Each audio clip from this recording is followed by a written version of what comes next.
श्री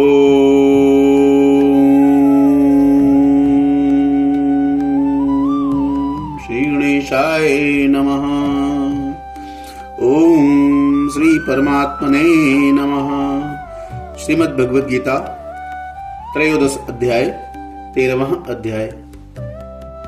श्री भगवान उवाच इदं शरीरं कौन्तेय क्षेत्रं मिथ्याभिधीयते एतद्यो वेत्ति तं प्राहुः क्षेत्रज्ञ इति द्वन्द्व तद्विदः।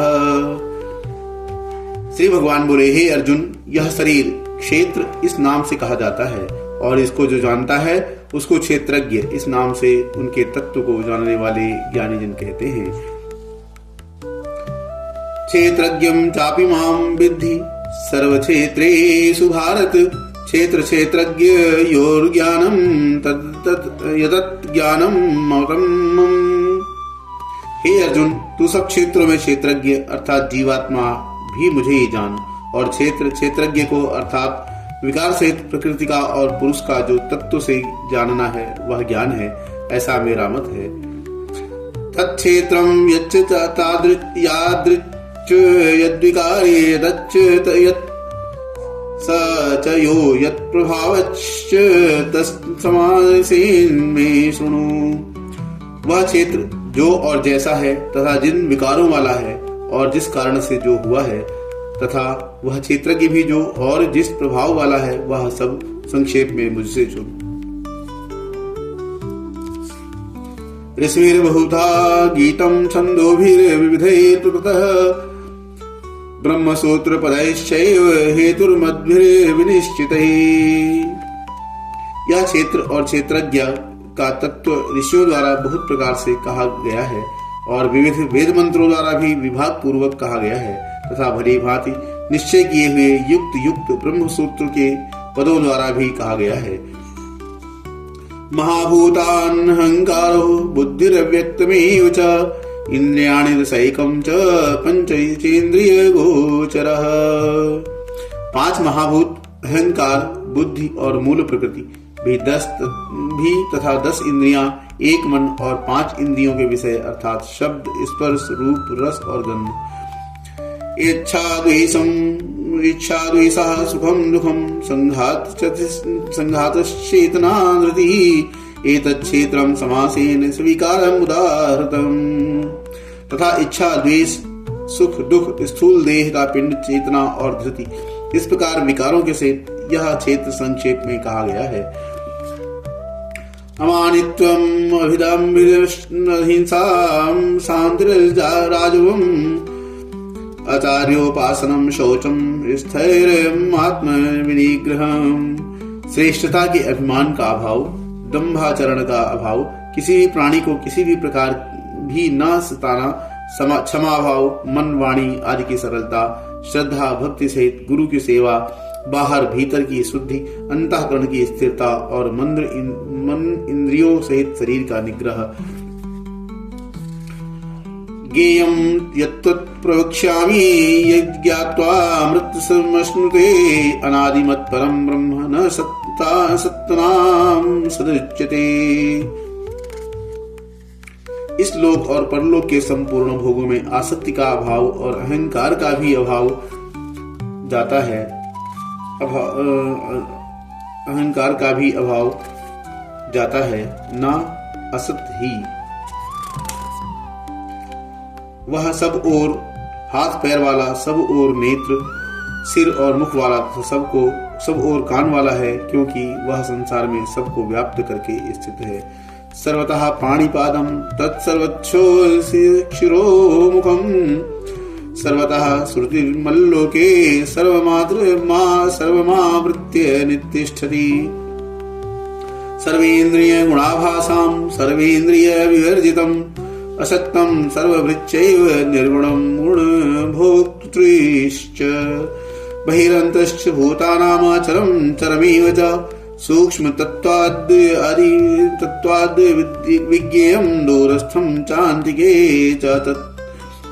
वह संपूर्ण इंद्रियों के विषयों को जानने वाला है, परंतु वास्तव में सब इंद्रियों से रहित है तथा आसक्ति रहित होने पर भी सबका धारण पोषण करने वाला और निर्गुण होने पर भी गुणों को भोगने वाला है। वह चराचर सब भूतों के बाहर भीतर परिपूर्ण है और चर अचर भी वही है, और वह सूक्ष्म होने से अविज्ञेय है तथा अति समीप में और दूर में भी वही स्थित है। अविभक्तं च भूतेषु विभक्तिमेव च स्थितं भूत भर्तृ च तज्ज्ञेयं कृष्णेषु प्रभु विष्णु च।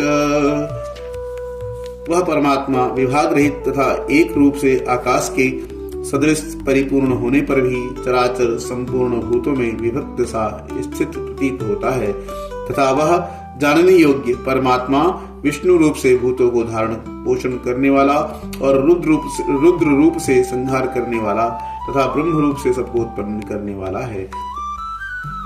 ज्योतिषामपि तज्ज्योतिस्तमसः परमुच्यते ज्ञानं ज्ञेयं ज्ञानगम्यं हृदि सर्वस्य वितिष्ठितम्। वह परब्रह्म ज्योतियों का भी ज्योति एवं माया से अत्यंत परे कहा जाता है। वह परमात्मा बोध स्वरूप जानने की योग्य एवं तत्व ज्ञान से प्राप्त करने योग्य है और सबके हृदय में विशेष रूप से स्थित है। इति क्षेत्रं तथा ज्ञानं ज्ञेयं चोक्तं समासतः मद्भक्त एतद्विज्ञाय मद्भावायोपजापद्यते। इस प्रकार क्षेत्र तथा ज्ञान और जानने योग्य परमात्मा का स्वरूप संक्षेप से कहा गया। मेरा भक्त इसको तत्व से जानकर मेरे स्वरूप को प्राप्त होता है। प्रकृतिं पुरुषं चैव विद्यानादि उभयावपि विकारांश गुणांश्चैव विद्धि प्रकृति संभवान।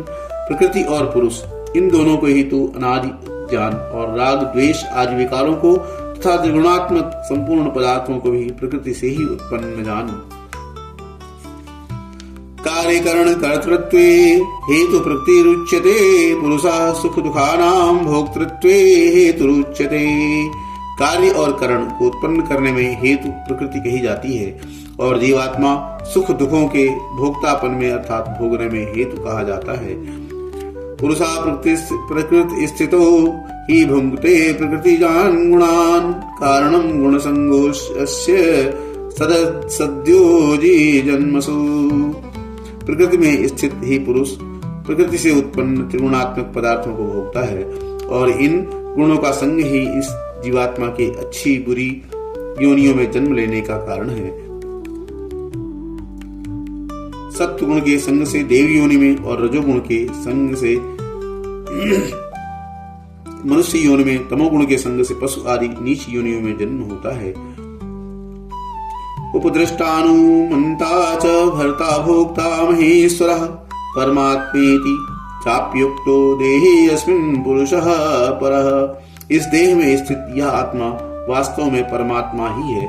वह साक्षी होने से उपदृष्टा और यथार्थ सम्मति देने वाला होने से अनुमंता, सबका धारण पोषण करने वाला होने से भर्ता, जीव रूप से भोक्ता, ब्रह्म आदि का भी स्वामी होने से महेश्वर और शुद्ध सच्चिदानंद घन होने से परमात्मा ऐसा कहा गया है।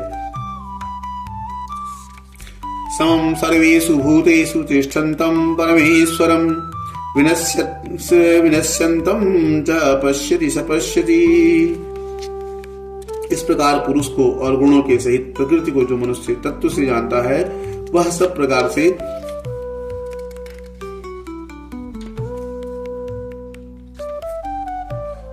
प्रकार से कर्तव्य कर्म करता हुआ फिर नहीं जन्मता। या एवं मेत्ति पुरुषं प्रकृतिं च गुणैः सह सर्वथा वर्तमानोऽपि न स भूयो विजायते। ध्यानेनात्मनि पश्यन्ति केचिदात्मानमात्मनः अन्ये सांख्येन योगेन कर्मयोगेन चापरे अन्ये त्वेव मदानन्तः श्रुत्यान्वेभ्य उपासते तेऽपि चातिरतरन्तेव मृत्युं श्रुतिपरायणः। उस परमात्मा को कितने ही मनुष्य तो शुद्ध हुई सूक्ष्म बुद्धि के ध्यान के द्वारा हृदय में देखते हैं, अन्य कितने ही ज्ञान योग के द्वारा और दूसरे कितने ही कर्म योग के द्वारा देखते हैं अर्थात प्राप्त करते हैं।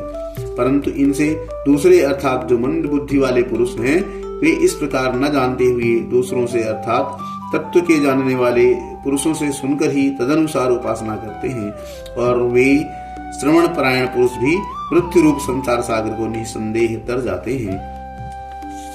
यावत् संजायते किंचित सत्वं स्थावर जंगमं क्षेत्र क्षेत्रज्ञ संयोगात् भरतर्षभ।